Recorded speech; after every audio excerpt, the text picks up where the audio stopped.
Olá, sejam bem-vindos ao canal. Meu nome é Yara Aguiar, eu sou médica cardiologista e aqui a gente acredita que você é protagonista da sua saúde. A imensa maioria das doenças são evitáveis e mesmo quando já instaladas, os cuidados que você terá será determinante para a sua qualidade de vida e para a sua longevidade.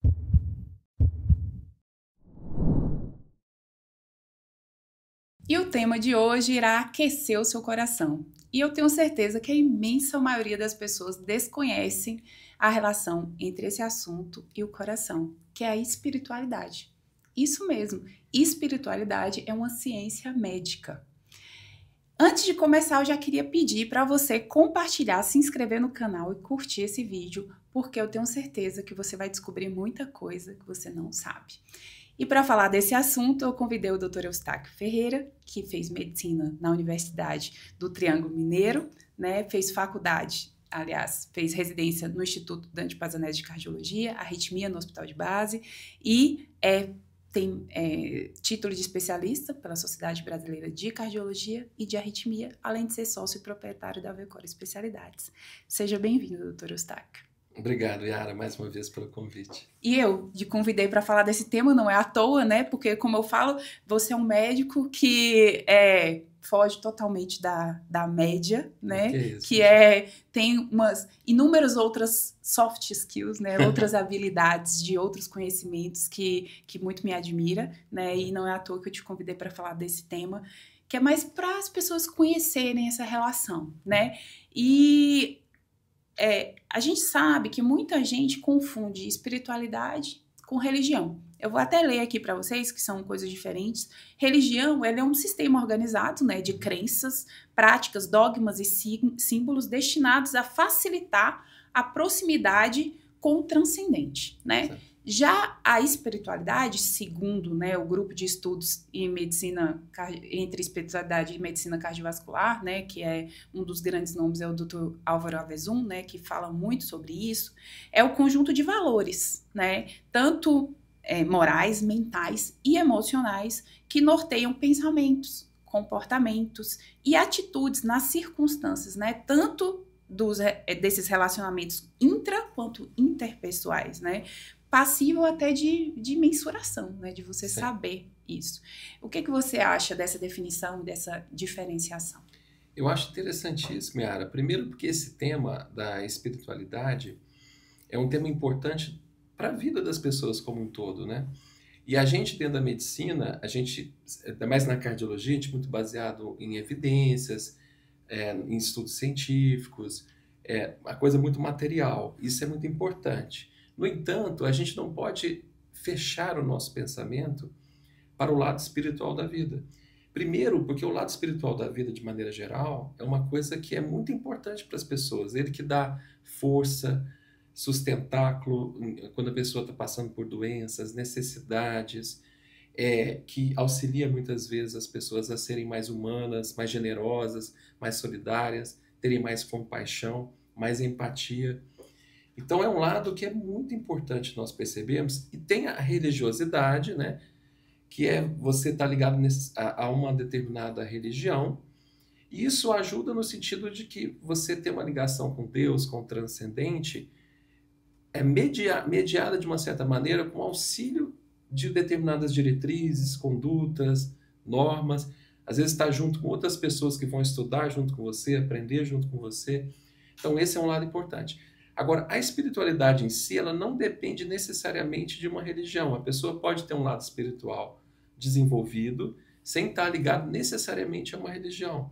Ela pode ter uma crença em algo superior, seja Deus, observar a beleza da natureza, do universo, da relação entre as pessoas, o seu mundo interior, né? Observar Deus interiormente, observar o que ela tem de melhor, que às vezes não é acessado pela gente, está escondido dentro de nós, às vezes a gente não acessa.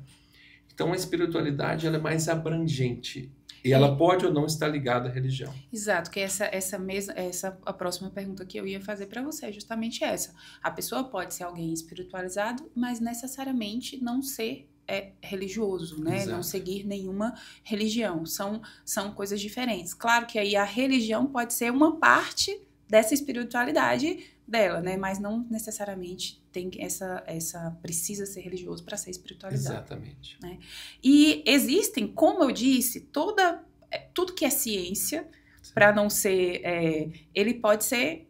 Você tem que mensurar, você tem que avaliar, por isso é uma ciência. E existem escalas até de mensuração. Para vocês terem uma ideia, a gente tem uma diretriz, né, brasileira sobre espiritualidade e doenças cardiovasculares, né? Que foi meio que eu baseei aqui para fazer essas perguntas aqui pro Eustáquio. E existem formas da gente até mensurar essa espiritualidade, vamos dizer assim. Na prática clínica, eu acho que não é algo que a gente utiliza bastante. Mas como que você normalmente mensura ali essa espiritualidade na tua consulta, por exemplo, no teu dia a dia, na tua prática, né? Uma coisa importante, Yara, quando começa toda essa história, né, tem o Dr. Harold Kuhnen, né, que é um psiquiatra da Duke University, que estuda muito essa parte de espiritualidade, religiosidade. Lá na Duke até tem essa disciplina, né, na Carolina do Norte, Estados Unidos. É que a gente, às vezes, como médico, não aborda o paciente do lado espiritual. Então, às vezes, ele está passando por uma doença grave, uma insuficiência cardíaca, com internações sucessivas, ou algum tipo de câncer debilitante, uma doença autoimune, enfim, alguma doença que ele muitas vezes pode ter um suporte ou religioso ou espiritual, independente da religião, e a gente, como médico, não aborda, não pergunta, né? E aí, o senhor tem algum lado espiritual da vida? O senhor está ligado a alguma determinada religião específica? Não no sentido de doutrinar alguém, de querer levá-lo à sua religião, porque isso aí seria até uma maneira de você invadir a pessoa, mas entender ela dentro do aspecto religioso dela. E algumas vezes, né, Eustáquio, perdão te interrompendo, não, claro. Só para complementar, porque algumas vezes isso vai te ajudar ou até vai te impedir de fazer algumas condutas isso. Que às vezes a religião ou a espiritualidade ela não permite. Exato, né? E exatamente. Você vai respeitar essa autonomia essa dela, autonomia, vamos dizer. Né? Mas de fato que a espiritualidade pode ser uma ferramenta fundamental para enfrentar determinadas doenças, né?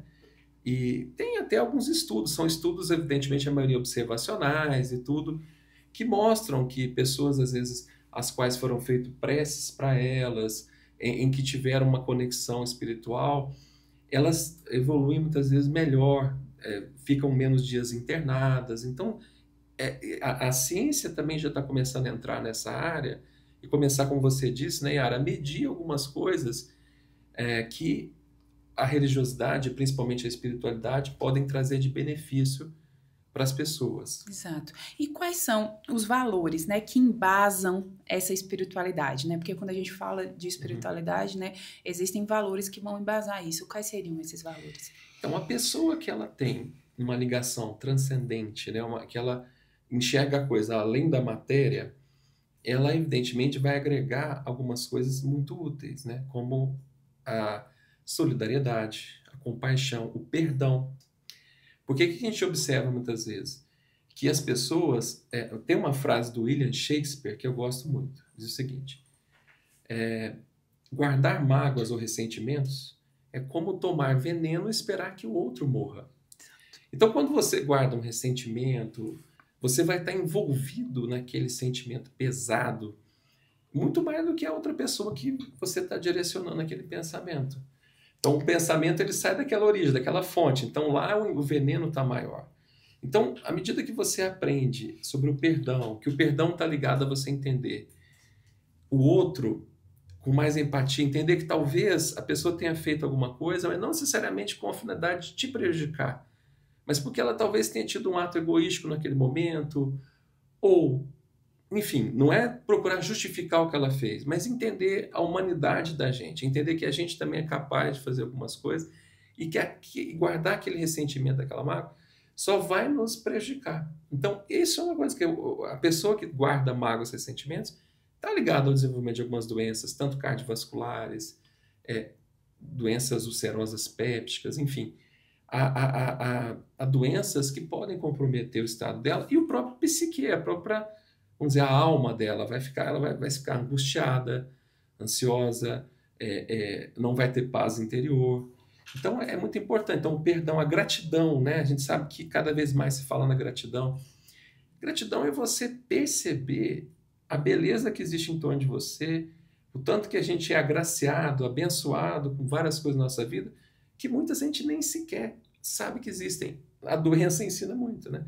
A pessoa que... A gente tem aquela capacidade de respirar, a pessoa quando tem uma doença grave da respiração, né? Por exemplo, uma doença pulmonar obstrutiva crônica, um enfisema, um câncer de pulmão, que ela vê a importância de respirar, né? Exatamente. Então, as coisas da vida, de você poder se alimentar, poder dormir, poder fazer amigos, poder conversar. Então, é uma série de coisas que o lado espiritual sendo desenvolvido agregam na sua vida. Exato. E aí vai ser basicamente o quê? A compaixão, pensamentos positivos, né? A gratidão, o relaxamento, a meditação, a própria resiliência também, Exato. né? Então, isso são valores ali que você carrega para a espiritualidade que vai ter interferência ou no controle de doenças ou no desenvolvimento delas, né? E no bem-estar. Né? Exato. Geral como um todo, né? É que a próxima pergunta seria, qual seria essa relação, né, entre a espiritualidade e o coração? Porque, efetivamente, essa dor espiritual ou essa gratidão espiritual, ela vai ter consequências ali físicas, fisiológicas, autonômicas, né? Sim, que você pode detalhar aí. Claro. Bom, tem algumas questões, né? É óbvio que existem alguns transtornos, como, por exemplo, o transtorno de ansiedade generalizada, o transtorno do pânico, onde as pessoas vão ter sintomas, como, por exemplo, palpitações, dormências, né? Sente as mãos geladas, boca seca, a pressão muitas vezes aumenta, principalmente a pressão máxima sistólica. Mas isso são situações em que a pessoa precisa de um acompanhamento médico, com psiquiatra, psicólogo, profissionais de saúde mental, né? Mas, de maneira geral, mesmo não pertencendo a esses diagnósticos, nós, de maneira geral, podemos ter momentos na vida de maior ansiedade, maior dificuldade de aceitação, menos resiliência daquilo que não pode ser mudado, né?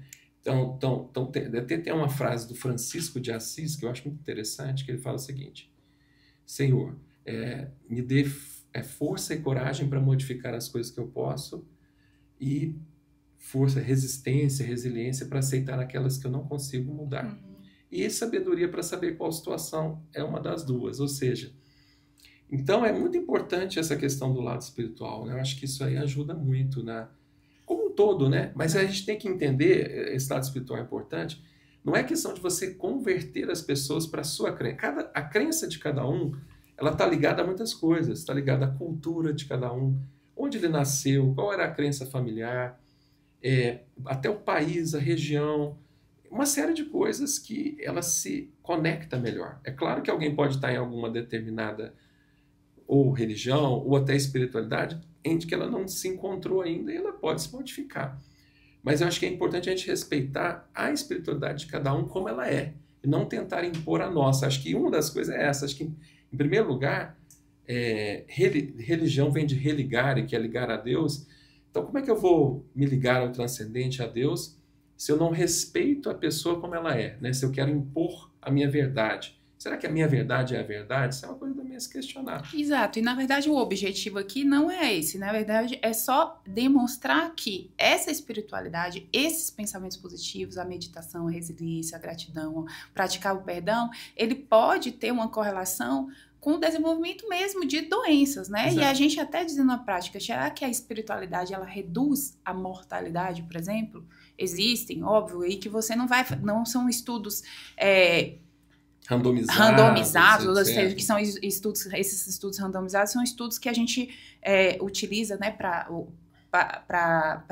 certificar de medicações e tal, são estudos mais não sérios, né, os estudos observacionais também são sérios, mas fidedignos, né, vamos dizer assim, que a gente consegue, mas os estudos observacionais demonstram isso, né. Eu acho que uma coisa importante, Yara, de tudo isso, é porque o fato de se estar estudando isso mostra cada vez mais que a gente deixa de aplicar na nossa relação médico-paciente de procurar saber da espiritualidade de cada paciente, de que isso pode ajudar no tratamento, e a gente está deixando isso aí de lado, uma ferramenta importante. É como se eu tenho uma determinada doença, eu tenho lá uma medicação e eu vou deixar ela de lado. Aqui é uma ferramenta que a gente pode usar a favor do paciente, a pessoa como um todo, não necessariamente só o paciente, a pessoa como um todo. E essas pesquisas, eu acho que elas são importantes, porque elas vão de encontro a mostrar para a gente que a gente tem que trazer isso para dentro da medicina, né? Para dentro da medicina de uma maneira leve, mas temos que trazer para dentro da medicina. Na verdade, eu acho que a gente está... Que bom, eu não sei se estamos, mais uma vez, estamos dentro da nossa bolha, mas que a gente não pode perder essa visão completa do paciente, integral, né? Que ele diz respeito desde falando até sobre os pilares em relação ao estilo de vida mesmo, sim, né, que a gente utiliza. Quando eu vou verificar um paciente, ele faz atividade física, ele se alimenta bem, ele tem um gerenciamento de estresse, ele dorme bem, e ele tem conexões, e essas conexões ali tá incluso a própria espiritualidade, né? Sem dúvida. E do ponto de vista, assim, fisiopatológico, ou seja, de alterações que podem ocorrer no coração, esses estudos observacionais, eles demonstram, por exemplo, um aumento o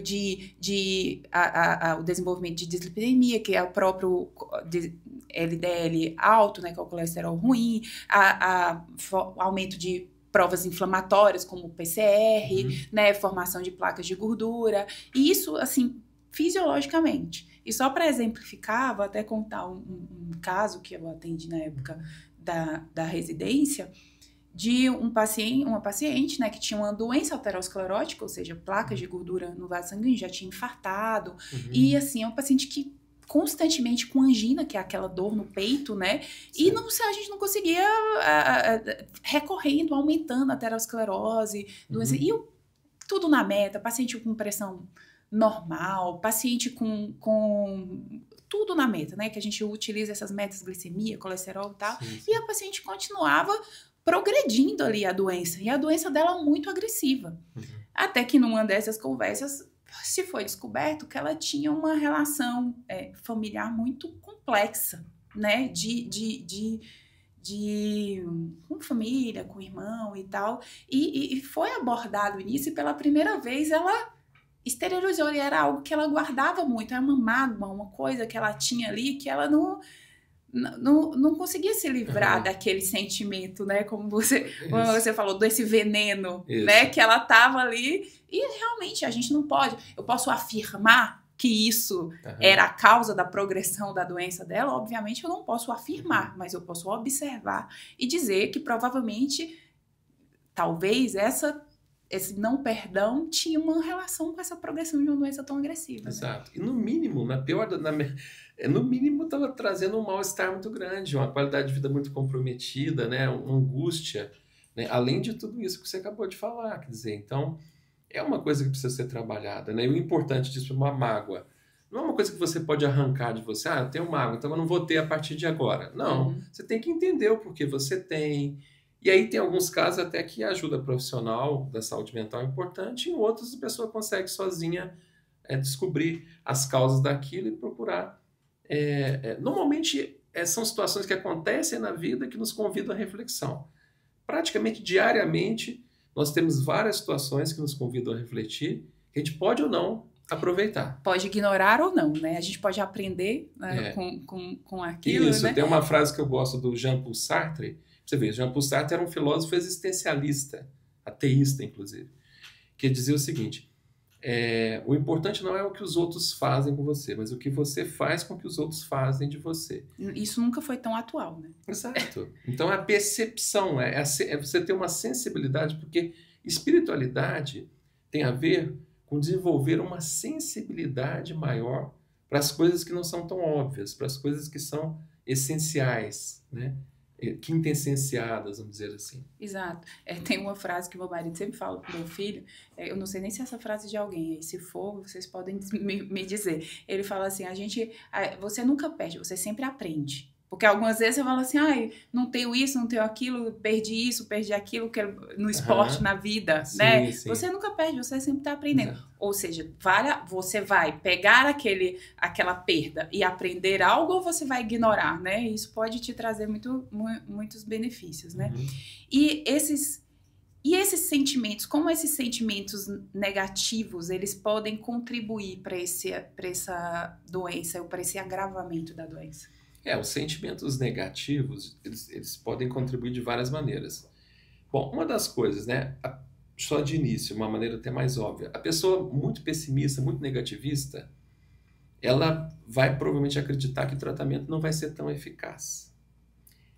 E realmente, de fato, quando você acredita que as coisas não vão funcionar, a chance delas não funcionarem aumenta. Até a adesão ao tratamento diminui. Porque se você está tão pessimista em relação àquilo, a chance de você falhar medicamentos ou então orientações, seja ela ligada à dieta, atividade física, isso tudo contribui. Então, de maneira geral, se você tem uma ideia pessimista, as coisas tendem a ir naquele caminho, né? Aquele caminho ruim. E até esses estudos observacionais também, eles demonstram que as pessoas que têm uma espiritualidade mais elevada, elas têm menor taxa de tabagismo, né? Eles consomem menos álcool, eles têm uma adesão maior a um acompanhamento nutricional ou mesmo a atividade física, Isso. né? E esses são fatores de risco que estão intimamente correlacionados com as doenças cardiovasculares. Aí sobre isso até tem uma coisa interessante, porque claro, as duas coisas são importantes, espiritualidade e religiosidade, mas o Dr. Harold Kuhn, né, comentou que nessa parte a religiosidade acaba sendo muito importante. Porque na religiosidade, às vezes a pessoa está ligada a uma comunidade, a pessoas próximas que vão poder apoiar ela nessas situações de abandonar esses hábitos ruins ou a manter, né, hábitos saudáveis. Então, isso é uma coisa também que existe alguns estudos observacionais mostrando isso que você acabou de falar, quando existe uma religiosidade, né? Assim, claro que uma religiosidade tem que estar ligada a uma espiritualidade, porque senão é apenas uma convenção. Exato. Né? As duas coisas em conjunto. Exato. Até cirurgiões falam também, né, que quando você, por exemplo, há uns anos atrás eu fiz uma cirurgia e ele estava me contando que foi operar 2 pacientes. Era o mesmo caso, casos semelhantes, casos mais complicados. Uma estava super assim, não, doutor, vai dar tudo certo, né? Não se preocupe, não. Ele preocupado, né? E a outra, assim, negativa, né? Meu Deus, e tal, ali, mas... e realmente, na progressão do pós-operatório, essa que estava ali mais pessimista em relação ao como que ia acontecer essa cirurgia, ela acabou tendo mais complicações, né? E a outra foi mais tranquilo, pós-operatório e tudo, né? Mostrando observar, né, de forma observacional, que esse pensamento positivo, realmente, ele interfere, né, no resultado. Isso é uma coisa importante, que eu me lembrei agora do esporte, né? No esporte, a gente vê isso muito claramente, né? Porque, em geral, na vida como um todo, né, quando as coisas vão dando certo, elas tendem a continuar dando certo, e quando elas vão dando errado, por um período, elas tendem a continuar dando errado. Então, quando o atleta está muito otimista, tal, a gente nota que a chance dele conseguir bater aquele pênalti que acerta, aquela última bola de 3 pontos num jogo de basquete, ou acertar no tênis a consistência, aquilo faz uma diferença. E o contrário é verdadeiro. Às vezes você vai ver o atleta bater o pênalti, só de dar a cara dele você já fala, pô, provavelmente vai errar ali. Então, isso é claro que isso é um ciclo, porque às vezes a pessoa fica tão autoconfiante que ela acha que é o super-homem e depois descobre que não é. Então, tudo é um ciclo. No tênis, acho que seu marido gosta muito de tênis, né? A gente vê claramente, tem as fases, né? E às vezes no próprio jogo, na fase do jogador, a outra fase. Então, isso também é na vida, no lado... Isso não deixa de ser um lado espiritual também, aquela coisa de você imprimir. Qual a sua ideia? A sua fé em você mesmo e a fé divina, a fé transcendente, né? Qual o seu momento? Porque isso tudo é momento também. Como é que está o seu momento? A gente tem que saber nos ciclos, tanto de alta quanto de baixa, a melhor maneira para estar dentro de um equilíbrio, né? Ou tentar estar dentro de um equilíbrio. Exatamente. Então, era isso que a gente queria passar, essa mensagem, né? Da importância desse assunto. E até dos próximos colegas, né? Observarem isso de uma forma mais integral, né? Na sua conduta ali, no seu tratar com o paciente. Sim. E você teria alguma mensagem final aí que você gostaria de deixar? Tem. Eu acho assim, já que nós estamos num canal médico, né, acho que uma coisa importante, tanto para os médicos quanto para os pacientes, é entender o seguinte, que não adianta eu ter toda aquela técnica apurada, de ter aquele conhecimento todo, se o paciente chega na minha frente, mas eu não tenho acolhimento com ele, quer dizer, eu não ouço ele, não tento entender a angústia dele, o motivo pelo qual ele está sentado na minha frente. Então a gente nota com frequência, ontem mesmo eu atendi um paciente que tinha feito um determinado exame com um determinado médico, foi um ecocardiograma, e a acompanhante, que é também médica, se queixou. Olha, eu senti que ele não perguntou nada, não acolheu, não explicou nada, ela se sentiu insegura. E essa pessoa que fez o exame, tecnicamente é fantástica, é ótimo. Só que ela não deu aquele acolhimento. Quer dizer, a pessoa entra lá, ela está expondo a sua vida, a esperança dela em torno de uma coisa, e você não percebe isso. Quer dizer, essa falta de percepção é uma falta da gente colocar a espiritualidade na vida, de você perceber o outro, né? Porque o paciente, ele senta no seu consultório, o motivo de você estar lá e dele estar lá é ele, não você, né? Então você não pode transportar para você tudo, né? E deixar de acolher, né? Eu acho que a espiritualidade ajuda a gente a ter essa visão um pouco mais ampla sobre as coisas, não ficar focada apenas no binômio, né? Saúde e doença, mas numa situação mais integral. Exatamente, perfeito, Eustáquio.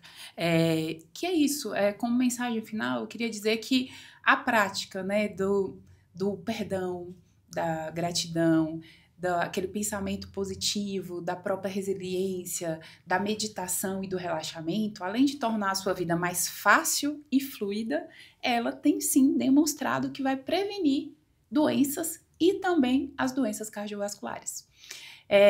Doutor Eustáquio, muito obrigada pela sua disponibilidade, pela sua contribuição, pelo seu carinho. Você realmente é um médico diferenciado, por isso que eu estou falando para vocês aqui, que eu estou trazendo gente que eu verdadeiramente acredito, que se importam, que praticam a medicina que eu efetivamente você já faz e muito bem feito. E que eu acredito. Então, muito obrigada, né, pela tua contribuição. Deixa aí tuas redes sociais, pessoal, te seguir também. Bom, então antes de deixar as redes sociais, eu queria parabenizar a doutora Yara, porque eu tenho visto que ela tem trazido temas assim fundamentais e com um carinho, com uma dedicação, com uma qualidade ímpar, né, que caracteriza ela. Então é uma característica dela mesma que está sendo expressa aqui nesses programas. Então, muito obrigado, Yara, por achar que eu pudesse contribuir nos seus programas. E a gente vai deixar nossa rede, que é @eustachioferreira.arritmia. E nós somos sócios da VECOR, então tem a rede @VECOR Especialidades. Essas redes são do Instagram. Então, mais uma vez, vocês viram que é emoção, né, gente? É com o coração aqui.